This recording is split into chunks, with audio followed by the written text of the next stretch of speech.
I always wanted to be a park ranger for as long as I can remember. Being out in nature, hiking, camping, and fishing, that was pretty much all I wanted to do as a kid. Once I realized that profession existed, it was my only career pursuit, and I trained for it like an astronaut going to outer space.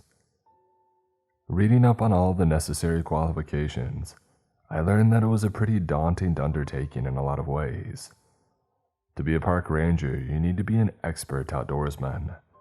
You need to be physically strong and to have a good endurance. You need to be confident with firearms if you're working in an area with bears and cougars. And you need to have first aid training and a range of other certifications. But those hurdles didn't stop me.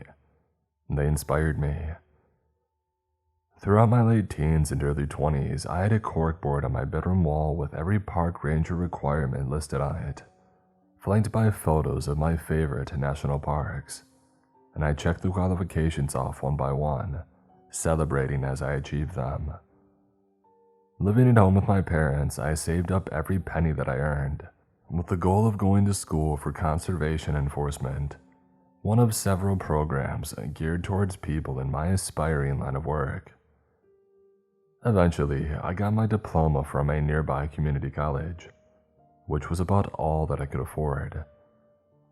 It took a while and I worked a lot of crappy odd jobs, but eventually, I was hired full-time by the Forestry Service as a fire lookout. This was after at least 30 rejected applications. By that point, the recruiters probably knew my resume by heart without even having to read it. I was thrilled and accepted the job with a cry of joy over the phone, to which my boss laughed and said he was looking forward to meeting me. Throughout my on-the-job training, I picked up things quickly and my supervisor named Ross said that I was a natural. It wasn't long before he was sending me out alone to clear brush or do simple tasks, despite the fact that he was supposed to be shadowing me the entire time.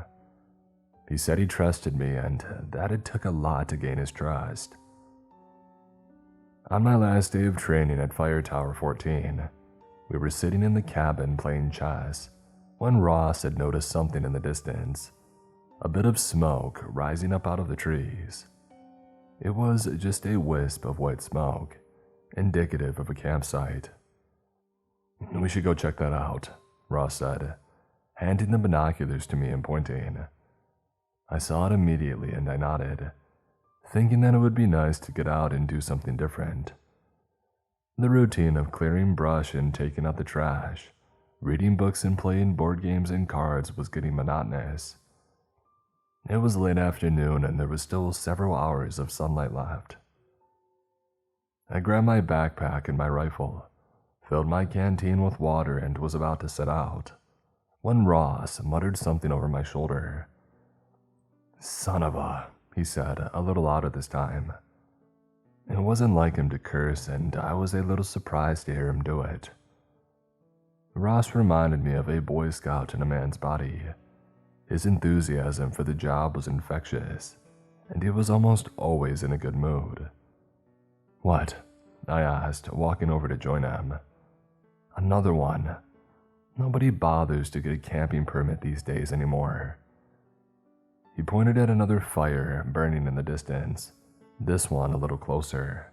Normally, we wouldn't go out to bother campers, but these were not registered camping sites, and people like that often didn't bother to clean up after themselves, and sometimes got injured out in the woods since they weren't prepared. Most people who care enough to go camping properly will actually acquire a camping permit. They know that it isn't worth the risk of being fined. These people clearly didn't care. "You know what?" Ross said, looking at me. "This is actually perfect. It's your last day of training, which means next time something like this happens, you'll be on your own. Nobody around for miles. So let's split up the two offenders and we'll each take one. I'll be in radio contact with you the whole time. They look like they're only a couple of miles away from each other. How's that sound?" Despite the fact that I had been eager for the job my entire life, now that I was faced with the prospect of doing it alone, I was a little bit nervous. But I nodded my head, agreeing with his plan. All right, let's do it, I said. Just like we practice. He told me as we began to climb down the stairs from the tower. Don't get into any confrontations. If they want to get into an argument, you walk away and call me for backup. Otherwise, I just give them a citation and move on. Tell them to find a new campsite or we'll be back to confiscate their gear. You know, the usual routine. The two of us took the Jeep, which was parked at the base of the tower, and drove down the dirt trail until we saw the first vehicle, pulled over at the side of the road. It was empty with no one inside. Okay, you take this one. Radio me once you make contact. Remember, don't take any unnecessary risks. If anything doesn't seem right, just let me know. He looked very nervous all of a sudden, and it was making me more worried than I had been a second before. He looked like he wanted to say something else and he opened his mouth, as if he were about to do so, but then he shook his head as if telling himself not to. After a few seconds of awkwardness, I reassured him that I would radio him once I made contact. He told me to get going and to stay safe, driving off once I had shut the passenger door of the Jeep. I was left alone, surrounded by wilderness. Taking a deep breath and letting it out, I began to march into the trees toward the smell of campfire smoke in the distance. The brush was thick since there was no real trail here, but I could see where the campers had dragged their cooler through the shrubbery, and I could make out their boot prints in the mud. If I had to guess, there were at least 3 or 4 of them.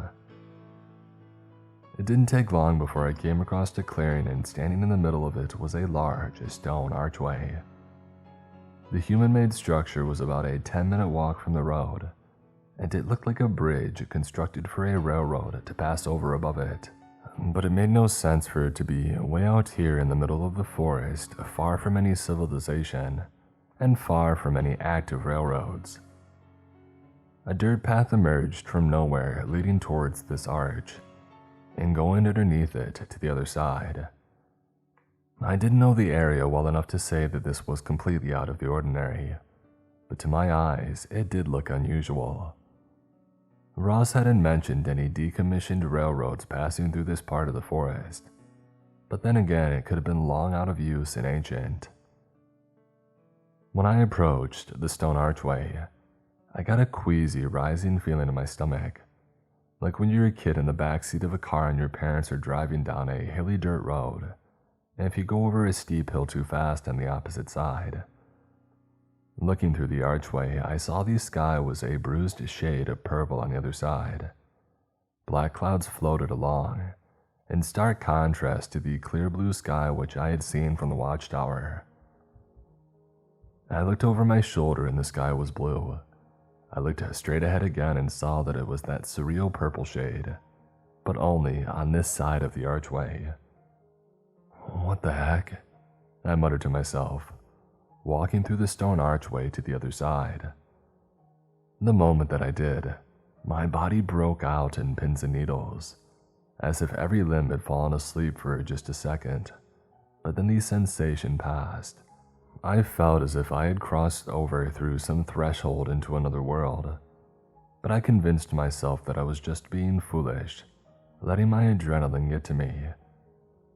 This was simply a new and scary experience, being alone by myself out here, but I would need to get used to it fast. Steeling myself with a deep breath, I squared my shoulders and continued marching forward. The forest was still the same, but the sky was that dark purple shade, and I didn't understand why it would look like that. It was still a few hours until sunset, so it wasn't being caused by the sun's approach toward the horizon. It was something else. A forest fire, maybe. "Ross, come in, Ross," I said into my radio, which was clipped to my uniform shirt. There was a burst of static, but nothing after that. "Ross, status update, come in, Ross." Again, there was nothing. Great, some backup you are. The forest swallowed me up again as I walked along the path until it had disappeared. Strangely, the woods were difficult to traverse in this section, Huge trees blocked my path, their low branches impossible to get around. I had completely lost the camper's trail and I was starting to worry that I had lost my bearings altogether, so I pulled out my compass to regain my trajectory. When I looked down at the face of the compass, it didn't make any sense. It wasn't pointing in any one direction. Instead, it spun around in lazy half and quarter circles, reversing and changing direction constantly. And then it began to spin in a maddening arc, faster and faster, going in circles until the glass broke and the needle flew off into the sky, completely unhinged from the device. I heard it whiz past my ear like a stray bullet. Okay, that was weird. I tried to comprehend what was happening. What could cause a compass to do that? A strong magnet? That was impossible, though. All of this was impossible. I looked up at the sky and traced the bruised purple color, turning my head so I could see behind me. The violet shade now covered the entire sky, including behind me where it had been bright blue just minutes prior. What the heck was going on? I turned around and started back, my heart beating fast, my legs trembling and numb, feeling like blocks of wood attached at the waist. Had a nuclear bomb detonated somewhere? Was this the end of the world? Was that why the sky looked so strange now? I keyed the radio again, hoping that I would get a response from Ross as I blundered through the forest feeling sick. It felt like I was going to throw up. "Ross, come in, Ross." I practically screamed into the radio, but there was no answer. I began to run, picking up my pace. It was that archway. I should have never gone through it. I could tell that it was wrong. I could tell that it was evil. That feeling of pins and needles, that rising sensation in my gut. Every part of my body had been trying to tell me to not go through it, but I hadn't listened. I had heard stories before, read tales on the internet of back rooms and hidden interdimensional portals which led to places like this that shouldn't exist. Dimensions locked away through space and time and other mechanisms that we don't understand, which people stumble into and can't escape. Stairs that lead to nowhere but take a portion of your lifespan, should you decide to climb them, causing you to disappear from your friends and family for untold lengths of time. People vanished in national parks all the time, and there was no explanation for it. At least, not until now. I pushed aside the brush and made my way out of the forest and into the clearing where the archway had been. My heart sank as I stared at the blank spot where it had been. The stone archway was gone. I stood there for a while just staring at the blank space where it had previously stood. But it didn't change the fact that the whole thing had vanished. I spun around in circles, thinking maybe that I had lost my way and gone off track. Maybe this was all in my head and I had only lost track of time. That was why the sky was purple and why I was having trouble finding my way back. I wasn't trapped in another dimension. I had just spaced out and the sun was setting. That was all that it was, and nothing more. I convinced myself this was true even though part of me knew that it wasn't. If I kept walking in this direction, I told myself, I would hit the dirt road eventually. I was sure enough of my bearings to know that the road lay in this direction, and I could simply walk back to Tower 14 once I had found it. Sure, Ross would be pissed and he would tell his bosses that I needed more training and that I wasn't ready yet. But that was okay. Maybe I wasn't. Despite all my years of getting ready for this day, maybe I was still just an amateur. With this new plan in mind, I kept walking straight back the way that I had come. I knew better than to push it when I had already lost my bearings, and not to mention my compass. The best bet was just to walk back to the safety of the road. The longer I walked, though, the more I began to realize what I had suspected deep down was true. The road was not there. Oh no, oh no, no. I muttered to myself as my progress came to a halt. It's not here. The road should have been here, even if I was slightly off course. I should have seen it by now, but it was nowhere to be found. Worse than that, the sky was getting dimmer with those horrible black clouds, covering up the patches of purple and filling them with malignant darkness. "Ross, please come in," I yelled into the radio for what felt like the 100th time. A clap of thunder boomed overhead, sounding discordant and wrong to my ears. It was a bad imitation of thunder. A Foley artist still learning the ropes as he shook out a giant sheet of tin like a rug on cleaning day. It warbled and shook the ground, the reverberations lasting far too long afterwards. That was what did it. The sound of that alien thunder brought me over the edge of certainty, and I knew for sure in that moment what I had suspected all along. This wasn't the national park. This wasn't even Earth anymore. At least not my Earth. I truly had slipped into another dimension through that archway. Despite how mad it all sounded, I was on the other side of some multi-dimensional gateway. And not only that, but now the gateway was gone. I was trapped here. Turning around, I decided I needed to go back to the place where I had found it. Even if it was gone now, it would have to return eventually. That was my only hope. I couldn't stay in this place. I didn't belong here.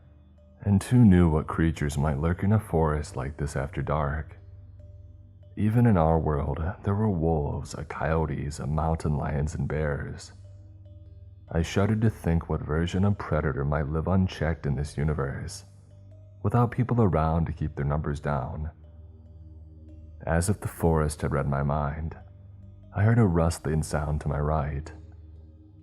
The light was dimmer now and it was difficult to see, but I thought that I had noticed something a ways off in the distance, ducking behind trees and hiding from view, following me through the dark woods. Was it a person? It kind of looked like one. "Hello?" I called out, my voice breaking with fear. "Hello?" It called back, sounding like a tape recording of my own voice, slightly sped up and slowed down halfway through the word. The thing paused momentarily as it ducked out from behind the trees, looking at me, measuring me, standing in plain view for the first time as if letting itself be seen. My skin turned ice cold when I caught a full glimpse of it. It saw me, that was for sure, and it was following me. The dark humanoid shape had grayish-blue skin and at least 2 sets of arms. It walked on 2 legs and ducked behind each tree as it passed by, so as not to be seen. Its face was shrouded in long black hair, which covered its visage like heavy curtains. It was completely unclothed, its long hair covering most of it, and carrying nothing with it. To my eyes, it looked like an animal, a creature more than a person, although it walked on 2 legs and it resembled a human. The extra set of arms was the most jarring aspect of it though, and it made it feel so much more like a nightmare, like this couldn't possibly be happening. My heart was pounding fast as I tripped over branches and fallen trees, stumbling and rising to my feet and looking to see if the thing was even closer now. It was on a diagonal path through the trees, pursuing me but also making its way closer and closer to me. For the first time I saw its eyes behind the mask of tangled hair. They were reflective in gold like a cat in the night. And then I saw its teeth and its rancid and rotten smile. It rubbed its 4 hands together in a ball of moving flesh and fingers, like an excited old man about to eat his favorite meal. The creature knew I was scared and it was enjoying itself, enjoying the hunt. Another twig snapped underfoot and at first I thought it was my own foot which had done it, since the sound was so close, but then I realized it was only a few feet away, which meant I spun around just in time to see a face appear in front of me. At first I thought it was another one of those things and almost took a wild swing at it, but then I saw the face of a human.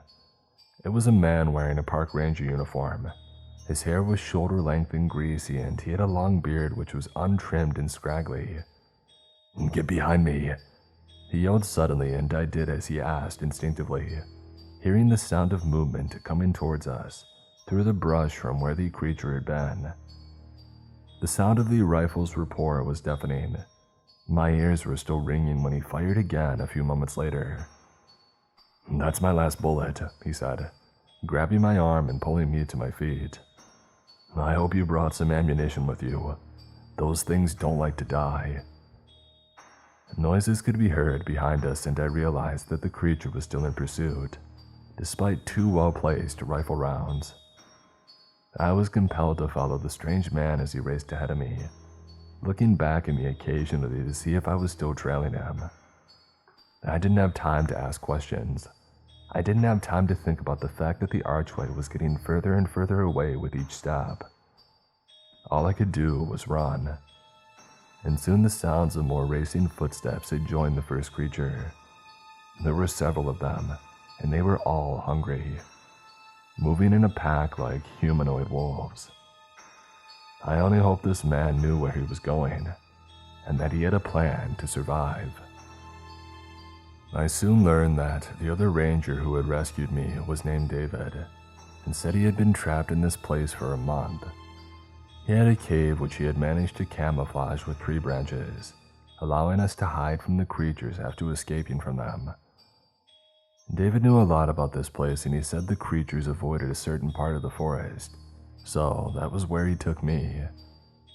He had set up traps which only he knew the placement of, and his hideout was there, stocked with provisions. "A lot of the plant life here is the same as in our world," he told me when we had arrived back at his camp. "I found a patch of shiitake mushrooms, and I've been surviving on those more or less. I had a few things in my bag, an energy bar, some trail mix, the usual stuff, but I ran out of that pretty quickly." He showed me his little pile of foraged food, and I marveled at how well prepared he was. There were different species of mushrooms, some wild root vegetables, and some roughage that he had set aside to make a salad with. "This is incredible," I said, and I thought that I was a good survivalist. "Yeah, you're still young," he told me. "I've been doing this sort of thing for a long time. I was in the British Special Air Services when I was younger. They are highly trained soldiers, sort of like your special forces. Since I got across the pond, I've worked here and there, but most recently, I've been in the fire lookout at Tower 14 for almost 10 years. I let out a soft gasp. "That's where I'm stationed. You worked at Tower 14. He chuckled. "Worked, past tense. Dang, they replaced me already, huh? Well, I guess they must have given up looking for me too then." I thought back to that odd look that Ross had given me when letting me out of the Jeep. He looked like he was going to say something, but maybe, "Don't get killed or disappear like the last guy," would have been too on the nose. Maybe he had been thinking about how this was a bad idea, I realized. Maybe he was thinking we should go together. But instead, he had let me go alone. I felt a twinge of anger thinking about how none of this would have happened if Ross had been shadowing me like he was supposed to be. "They're still looking for you," I said, not really knowing if that was true. "I'm sure they are. They wouldn't just forget about you.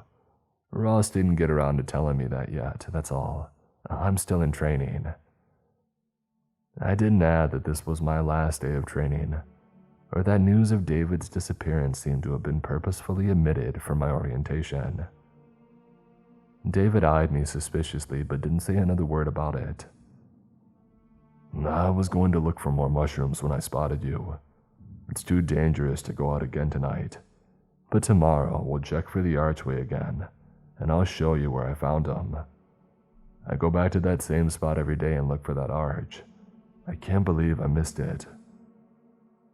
He was peeling a mushroom with his knife as he spoke, but with that last sentence, he hurled the blade across the room where it clanged against the rock wall, making a loud noise.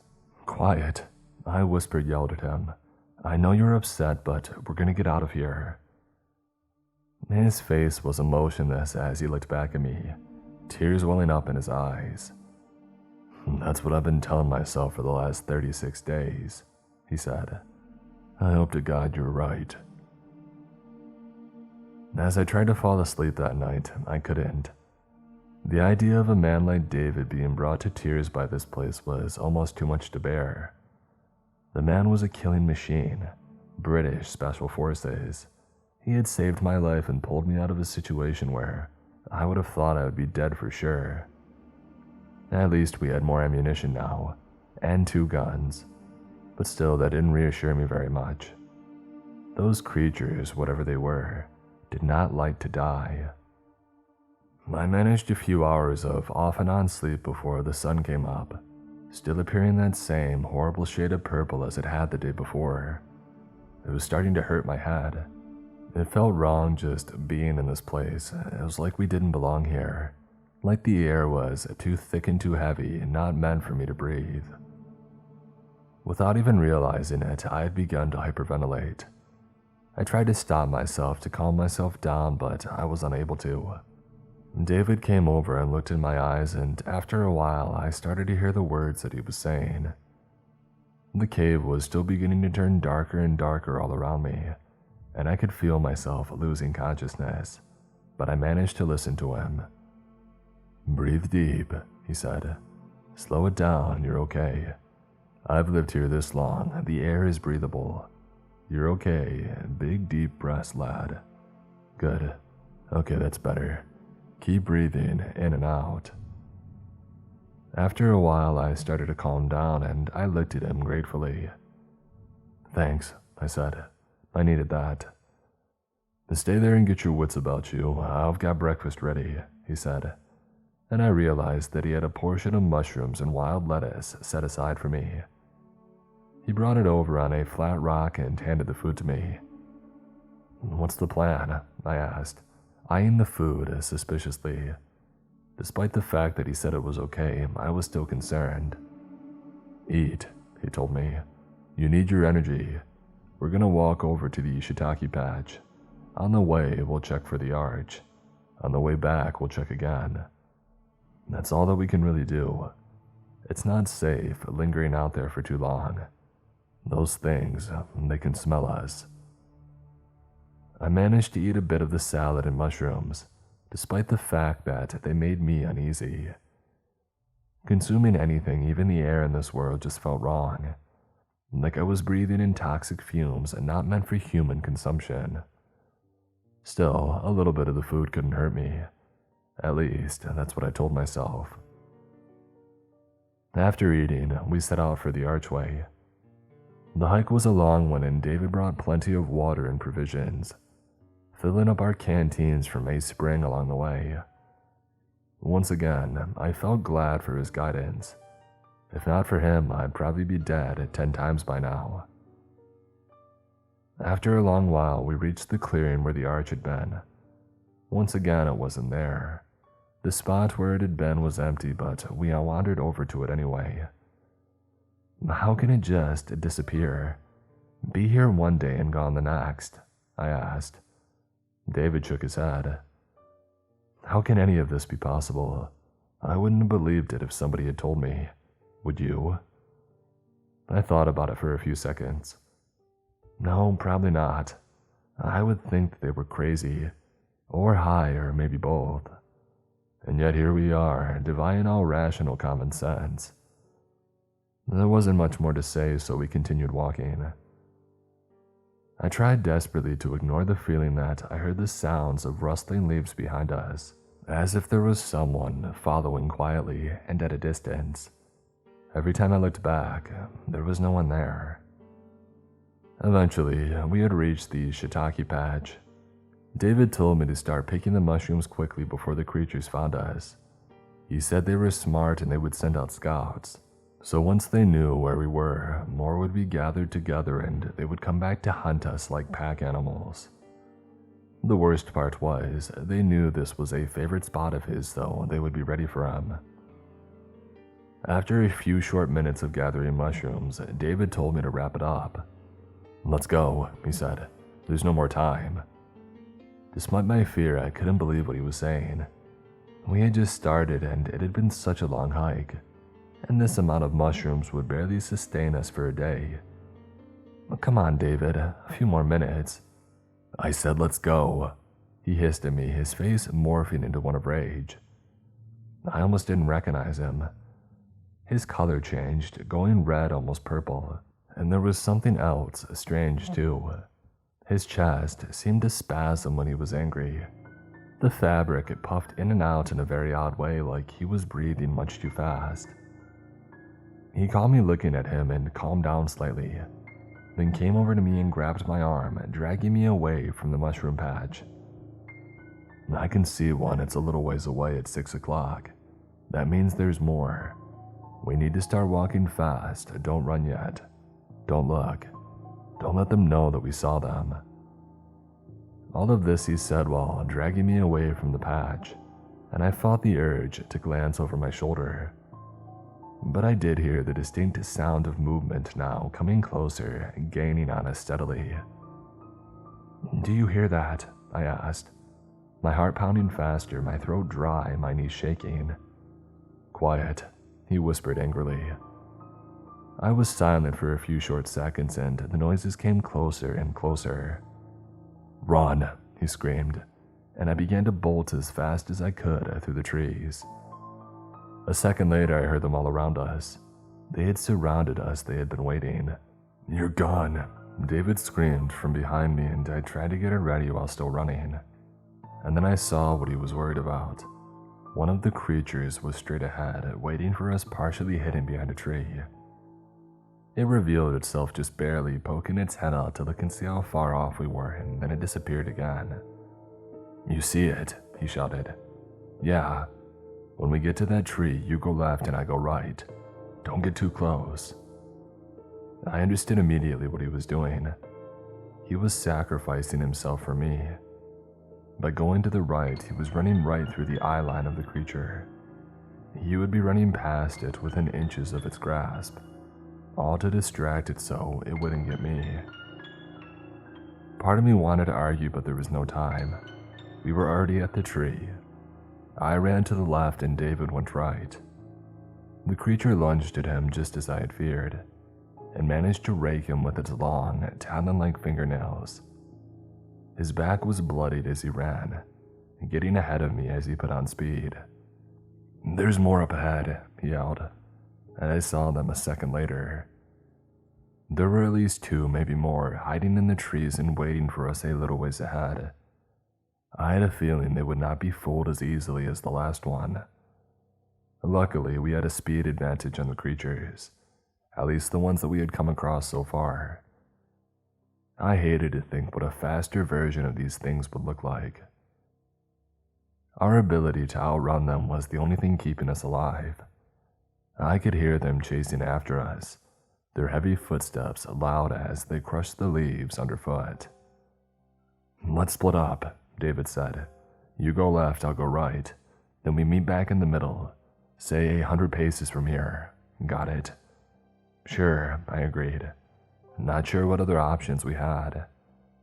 I was deferring to him since he seemed to know what he was doing. "Now," he yelled, and he branched off from our trajectory, heading to the right. At the same time, I went left. The creatures took a moment to respond, but once they saw what we were doing, they left their hiding spots where they were waiting to ambush us. The creature closest to me came at me from my right, and I screamed as it came within a few feet of me, its horrifying arms reaching out to grab me. I felt the breeze from its hand rushing past, but managed to duck out of the way just in time, stumbling over a fallen log and face-planting right afterwards. The thing crawled after me and I felt it grab my ankle, pulling me towards it as I screamed. And kicking as hard as I could with the other leg, I brought my foot up into the creature's jaw, where it connected with a sickening crunch. It howled a cry of hurt anger as its grip loosened on my ankle for a split second. I attempted to wrench myself free, but it held on tightly. The thing was strong. I was about to kick it again when it grabbed my other leg and began to crawl in towards my face. Its oversized eyes widened with anticipation, drool pouring over its lower lip. The thing was about to eat me. As it unhinged its jaw like a python about to consume a deer, I remembered the rifle slung over my back. The thing darted its head forward toward my neck as if to start its meal with my jugular. The rifle was caught underneath my body weight. I was trying to rock side to side to pull it free while simultaneously shoving the thing away from me with my knees, kicking and bucking and doing anything I could to weasel my way from its grasp. Just as its teeth were about to snap shut around my windpipe, I managed to free the rifle. Using all of my strength, I pulled my knees back and kicked the creature in its chest, sending it reeling backwards for a half an instant. Just enough time for me to get a shot off. Boom. The blast echoed through the forest, exploding outwards from the barrel of the rifle. One moment the creature was there in front of me, and the next its head was gone, replaced by a crater jettisoning blood from the ruined remains of the creature's visage. I scrambled to my feet and ran, not looking back. After a long and harrowing run through the forest, I met up with David again. He looked even worse for wear than before. Whereas I had gotten away cleanly, he had been mauled by one of the creatures, just barely escaping with his life. He was bloodied and had gashes on his neck, his forehead, and both of his arms from defensive wounds. And worst of all, he had lost his gun in the process. And now we were down to only one weapon for defense and half the ammo.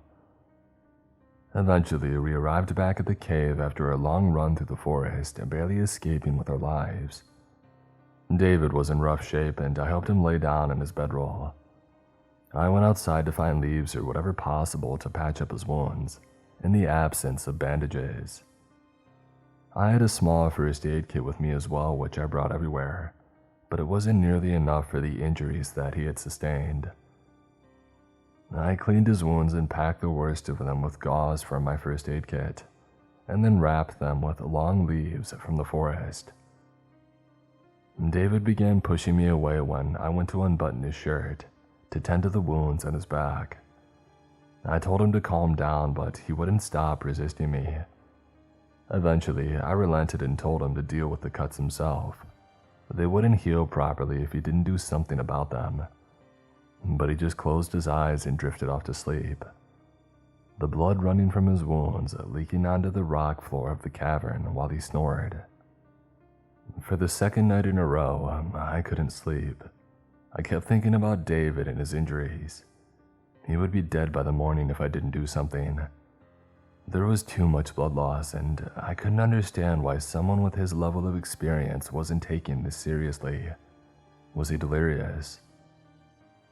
Suddenly, his snoring stopped. The cave was dead quiet and still in the darkness of the night.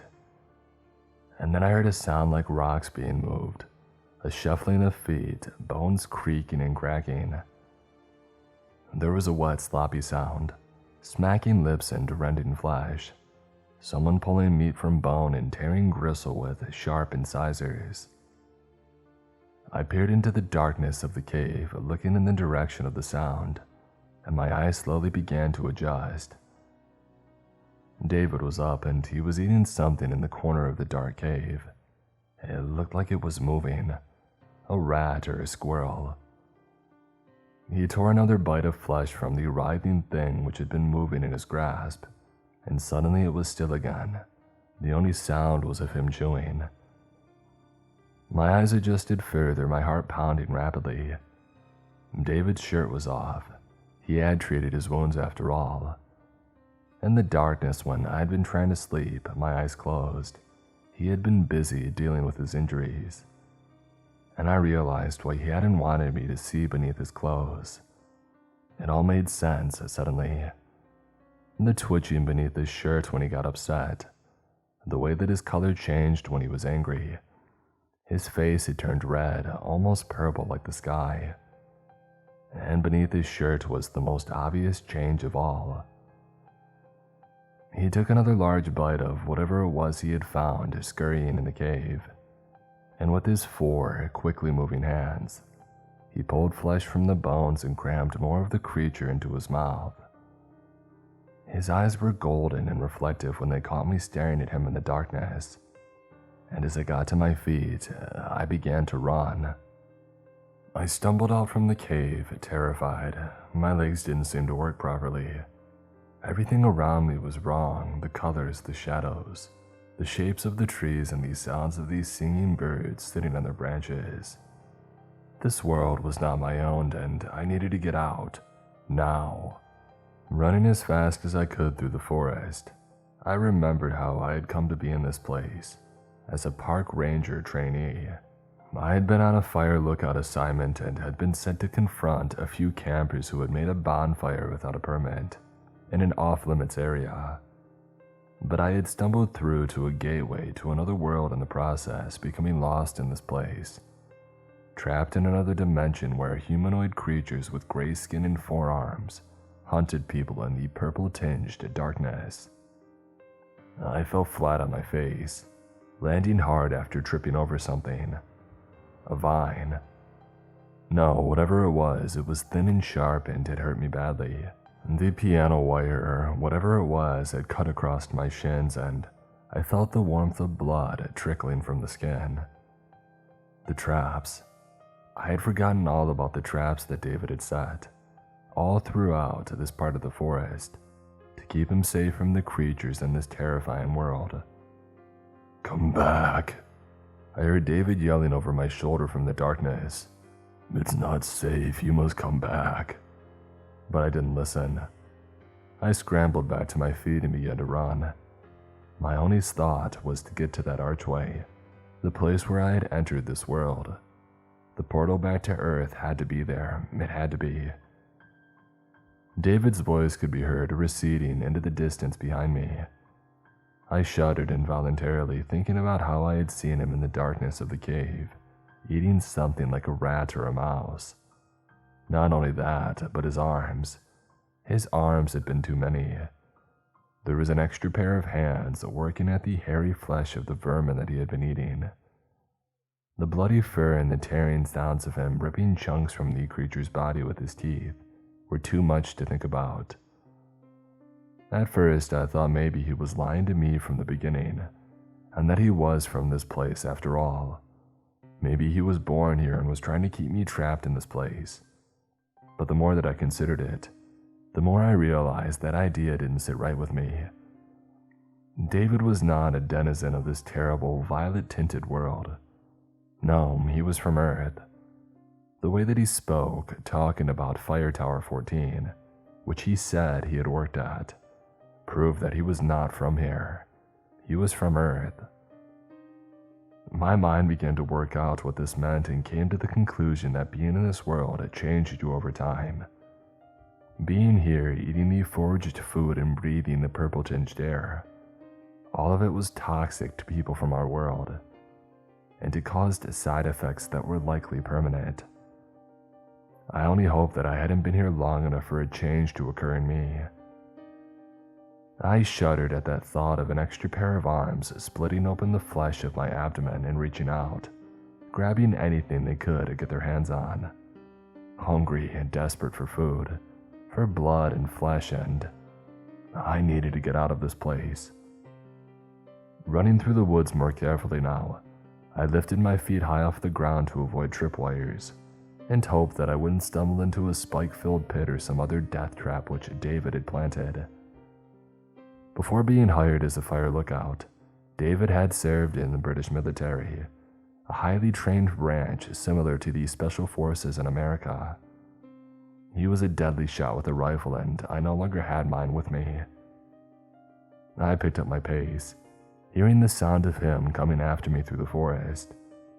He was injured and that would slow him down, but he also knew this place far better than I did. He knew where the traps were located and how to avoid them, whereas I was just hoping to be able to find my way back to the archway. The possibility of getting lost forever in the wilderness of this strange world occurred to me briefly, but I tried not to think about it. Trying to remember the way that we had traveled through the forest, I stepped tentatively across the ground, no longer running, but slowly walking through the trees now. I was terrified of stepping on a spike or tumbling into a pit with spikes at the bottom, ready to impale me. David had told me more than once to never go out alone, since he had placed traps everywhere in this area. There was a noise close behind me, and I looked back to see David was following me from a distance and gaining on me, and I picked up my pace and began to run again. "Come back," he called after me, his voice sounding different now, distorted and wrong. "It's not safe." Breaking into a sprint, I hoped to lose him in the darkness. For a time, it seemed to work. He was slower due to his injuries or his mutations, and he was hobbling when I saw him again, trailing me from a distance now. Confident that I had managed to escape the section of forest where he was hiding his traps, I began to make my way towards the archway. There were certain landmarks that David had shown me to find my way back to it, but none of them looked quite the same at night. In fact, nothing looked the same at night. I was starting to worry that I had become completely lost when I finally saw the huge oak tree with its one low branch that pointed the way. Following David's prior advice, I continued traveling that direction. After a long period of walking, I realized the sun had begun to rise, looking purple and bloated and wrong as it always did in this world. But at least it gave another indication of which direction I should be walking towards, and it helped to light the way, making the landmarks more obvious as I came across each one. Here was the babbling brook which I would follow for a little while, and there was the strange boulder that looked like a face. I felt a pang of regret at leaving David behind after he had saved my life, showing me how to survive in this world. But then I shook my head and reconsidered. No, I couldn't go back to that cave. Maybe he was eating rats now, but what if tomorrow he had developed a taste for my flesh? What if I woke up to find him hunched over me, eating my leg or my foot? No, going back was not an option. If David was still following me, there was no indication of it. I couldn't hear him chasing me anymore, and he wasn't calling after me. Maybe because he was worried about alerting the creatures to his presence. The clearing where the archway had been was not far now. It was just another 10 minutes or so of walking, and I was just hoping it would be there this time.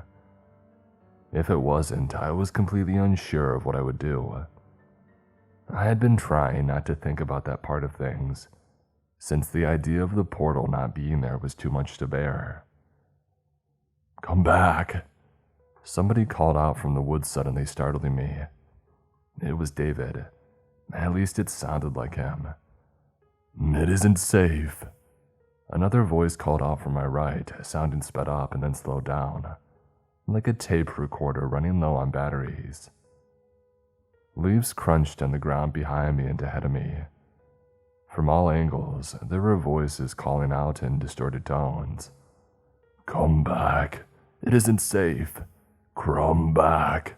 It isn't safe." The more they said it, the more the words didn't sound like words anymore, but just strange alien noises. They mingled together in an echoing cacophony of sounds. My heart began to pound against my sternum like a jackhammer from the inside. My palms were sweating as I tried to lift my legs to run, but realized that they wouldn't move.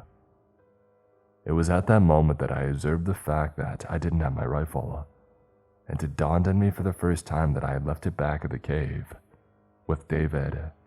And as that thought went through my mind, the trees and shrubs all around me began to rustle and sway, moving aside to reveal the gray, four-armed figures who had been lying in wait. If they know you like a particular spot, they'll start to wait for you there. They're adept hunters, and they know exactly the way to ambush someone. Trust me, I've seen it for myself. David had told me. Yeah, I thought bitterly. He had seen it firsthand with the rat in the cave, as he was turning into one of them, and he was becoming a pretty good hunter himself. The pack of creatures closed in on me from all angles, and I sucked in a terrified breath, unable to scream or run or do anything at all. It was hopeless. Or so I thought. The blast of the rifle was deafening in the stillness of the forest, and I winced at the sound of it, as it took the head off the creature closest to me, which was about to grab hold of me. "Run!" David screamed from the trees, and this time I could tell very clearly that it was his voice. But at the same time, he looked different. He had left his shirt back at the cave, and the extra pair of arms in his abdomen were plainly visible now, and I could see that they were holding the rifle, with 4 hands moving rapidly. David reloaded the gun in a fraction of the time, then had the sights up to his eye again, and he was ready to fire. I did as he asked, trying to pry my eyes away from the horrifying image of what was happening. The creatures were abandoning me to go after the bigger threat, and I saw them stomping through the brush towards them as he fired the gun again, taking off the top of one of their skulls in a bloody spray. A chunk of gray brain matter landed on my cheek, and I brushed it off in disgust. Getting to my feet, I began to run, but one of the creatures had stopped me. The one that David had just shot was still somehow alive and grabbing onto my leg, digging its talon-like claws into the flesh of my ankle, gritting its teeth and staring at me with a brainless, evil hunger. I screamed and howled in pain, turning around and using my other foot to stomp on the thing's face. As it spit out broken teeth, it smiled at me, squeezing and digging its nails in deeper until I could feel blood pouring out and soaking the fabric of my sock. "Come back," it croaked in David's voice. Finally, I stepped on the thing's arm, wrenching my leg free from its grip. It was like the thing felt no pain at all, as it was immediately trying to come after me again with its other good hands. It was like all that it desired was to cause pain, but felt none of its own. Trying not to think about that, I turned away and began to run, limping on my one injured leg, ignoring the pain as I broke into a sprint. And just as I got out of sight from David, I heard him cry out in anguish. His screams cut short as one of the creatures began to chew on his windpipe. And all that could be heard after that was a hushed, gurgling sound far back in the distance as he drowned on his own blood. Somehow I knew without even seeing it happen. David was dead, but I had no time to mourn for him. I rushed through the trees, trying to ignore the pain in my leg, hoping with every fiber of my being that the archway would be there. I spoke the words in my mind and out loud over and over again, like a mantra as the clearing came closer and drew into focus. "Please be there, please be there, please be there." And when I came out from the trees and into the clearing, I almost couldn't believe my eyes. Was it a dream, a mirage, a fantasy that would disappear when I blinked my eyes and opened them again? No, it was there. It was actually there. The archway was back, and just in the nick of time. Without a moment's hesitation, I ran through it, terrified that it would disappear before I got the chance to step through the threshold and back into my dimension. Like a man terrified of elevators and worried the box would drop out at any second, I leapt through the archway and back into the glorious golden sunlight of our world. I realized immediately what I had been missing, as the blue sky above could be seen through the trees, and I noticed I was truly warm for the first time in days, as if I had been walking in shadow and only now was stepping out into the sun. As I began to walk back toward the road, I took a nervous look back over my shoulder at the archway, and I froze when I saw the disturbing sight behind me was still there. I could still see the purple sky on the other side, and that could only mean one thing. The portal was still open. Terrified of what that implied, I shuddered and continued walking, looking back every so often for the creatures, and hoping that the archway would disappear, this time for good. But it didn't. As I left it behind in the trees and lost sight of it, my last glimpse showed that evil purple sky shining through from the other side. insidiously waiting for another hiker to stumble through, or for something else to emerge from the other side. At least if I have to face another one of those creatures, it will be on my turf, I thought to myself with some slight reassurance. But I didn't have a weapon, and I would need backup. I wasn't out of the woods yet. After limping through the forest for 10 or 15 minutes, eventually I found the road. A part of me had been worried that it wouldn't be there, that this would be just another world that looked like ours, one of a million different potential places that the archway could take you to, and that I would find myself wandering through some unknown forest again, set upon by some new breed of ravenous creatures with a thirst for blood. But thankfully, this did look like the road that I had been on before, and I could even see the distinctive tread marks in the mud from what appeared to be a jeep, maybe from the day when Ross had dropped me off in this very spot. I felt a twinge of anger at the thought of my supervisor, and decided that I would let him have it the moment that I saw him. He was supposed to be my backup, and I was supposed to be learning from him. Instead, he had let me go out on my own, and now look at what had happened. Limping along the shoulder of the gravel road, eventually I saw the fire tower come into view up ahead. It came into focus gradually, emerging from the trees that hid it from my sight. The jeep was there, and I realized instantly what that meant. Ross was up there, not out looking for me like he should have been. If he had been where he was supposed to be, none of this would have happened. I climbed the wooden steps leading up to the fire tower, getting more and more enraged as I got up further, and closer to the man who I now believed was responsible for all of this. My aching leg was bloodied, and I could feel it swelling in my pant leg, tightening around it. Finally, I reached the top and threw open the door, to find Ross sitting at the table reading a book, drinking a cup of coffee. He looked surprised to see me, and shocked at the sight of me. "Holy crap," he almost screamed, knocking his coffee cup over. The brown liquid spilled all over the pages of his paperback. "You're back." "That's right," I hissed, limping towards him. I could feel my face turning hot and red. His eyes widened further. "What's wrong with your face? Are you okay? You're turning purple." I didn't know what to say at that.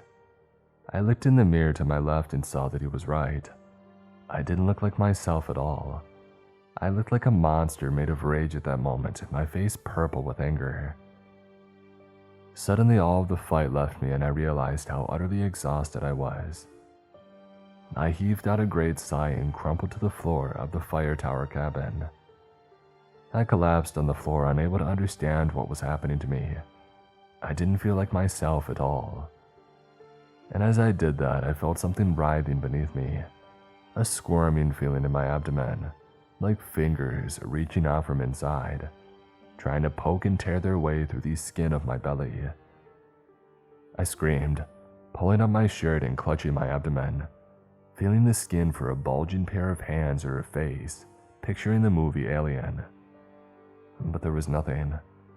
No indication of anything growing or mutating inside of me, except a slight tingling there, like fingers gently brushing up against my skin from the inside, tickling me very lightly. "No," I said aloud, still clutching myself tightly. "Dude, what happened to you?" Ross asked, looking at me with grave concern. "You've been gone for 2 days, and now you come back screaming and grabbing at yourself. Your face just went purple as an eggplant. It was like you had shock for a few seconds, and now it's back to normal again. Tell me, please, because I am genuinely concerned. What happened to you out there?" I took a few seconds before answering. I honestly didn't know what to say, until the words began spilling out of me. The same thing that happened to David, that's what happened to me. There was a delayed reaction, as it took several seconds for him to register the name. But then he did, and his jaw dropped. "How? Where did you hear that name? How do you know about David?" "I met him," I said. and was about to continue when I heard a sound from beneath the fire tower. It sounded like somebody was coming up the stairs. I shot up to my feet, my eyes darting around the room. "Where's the rifle? You need to get your rifle now." Ross didn't know what to make of it at first and was about to question me, but then the look on my face seemed to convince him. He ran over to the gun rack on the wall and pulled on his rifle. Checking to make sure that it was loaded, he took the safety off. "Is that David?" he asked. I shook my head no. "What did you get us into exactly?"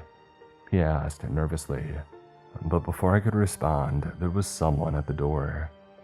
There was a sound of scratching, long nails against the wood scraping it, and there was a distorted gray face at the window looking in at us. "Come back," it demanded. Ross held the scope up to his eye and got ready to fire at the door, but then the footsteps began to recede, going back down the stairs. "What the heck was that thing?" Ross asked, lowering his gun. I tried to gather my thoughts, trying to figure out how to explain it all. "Those things are deadly, and they're not from this world. They're smart and they're almost impossible to kill. Right now they're retreating, gathering reinforcements, assembling a hunting party. How can you possibly know all of this?" I led him outside and pointed down at them below. They were going back for more of their own kind, to bring them into our world. As I looked down from the lofty fire tower, I could see them moving quickly into the forest. Some were going back towards the archway, but not all of them. They were planning on staying here, making this their new home. After all, there is an abundant food supply, and no real reason to leave. I tried to sum up what had happened as well as I could in such a short time. It was difficult for him to believe, but the proof had been right in front of him. The monster had been right outside the fire tower, and we had seen more of them below us. There was no way to fake that. We needed to do something fast. "Okay, assuming you and I haven't lost our minds and just hallucinated whatever those things were, I'll take your word for all of this. So what are we going to do?" my supervisor asked reluctantly. I considered this for a few long moments. "How much gas do we have between the generator and the Jeep?" His eyes went wide after he realized why I was asking. For a while he didn't answer, but then he nodded his head and waved for me to follow him. "Enough," he said, as I followed him down the stairs. "There's enough." You might have heard about the wildfire on the news. It was a big one. There was speculation that it was caused by hikers or careless campers, but the real reason why the blaze started was never truly discovered. No one would have guessed it was set by two rogue park rangers and fire lookouts, no less. The forest fire spread and took out a lot of homes, but everybody who lived in the area made it out alive. Thankfully, no one died. I don't know how I would have lived with myself if they had. I was fired from park ranger services after what had happened, as was Ross. With all the news coverage and social media outrage, somebody had to be blamed for what happened, and we were the most viable scapegoats, especially since we had been seen fleeing the area long before the blaze was ever reported. Our excuse was that the fire had started near the road, and that we had been down by the Jeep when we had noticed it. Believing our lives were in danger, we had fled from the area before being able to radio in to report the wildfire. Unfortunately, there's no way of really knowing if we killed those things, or if we destroyed the archway. Maybe it can't even be destroyed. Maybe those things can't be killed. It's been years since all of this happened. I'm terrified of the forest these days, and I stay out of the woods and away from nature entirely. I live in a big city, far away from all that business. I work in a high-rise and live in an apartment building. And when people ask if I want to go camping, I say, no. People tell me that I'm strange. They talk about me behind my back. One thing that people find peculiar about me is that I never go swimming. I never take my shirt off. And I don't date or try to find a girlfriend, despite people trying to set me up. I don't want anybody to see the changes that have been happening, the arms that have fully sprouted from my abdomen and have a mind of their own. I try to tie them down to strap them down with duct tape so they can't move, but they always manage to free themselves. They're very crafty in that way, and they brought with them an unusual appetite. I found myself craving the most disturbing things that crawl and skitter in the subways and in the sewers, things that I have to chase and kill and rip flesh from bones with my bare teeth. It scares me to think about what I'm becoming, and part of me will always be terrified. A voice in my mind is screaming that this is wrong and that I need to get help. But another part of me is getting used to it. A primordial, alien part of me is starting to very much enjoy the hunt.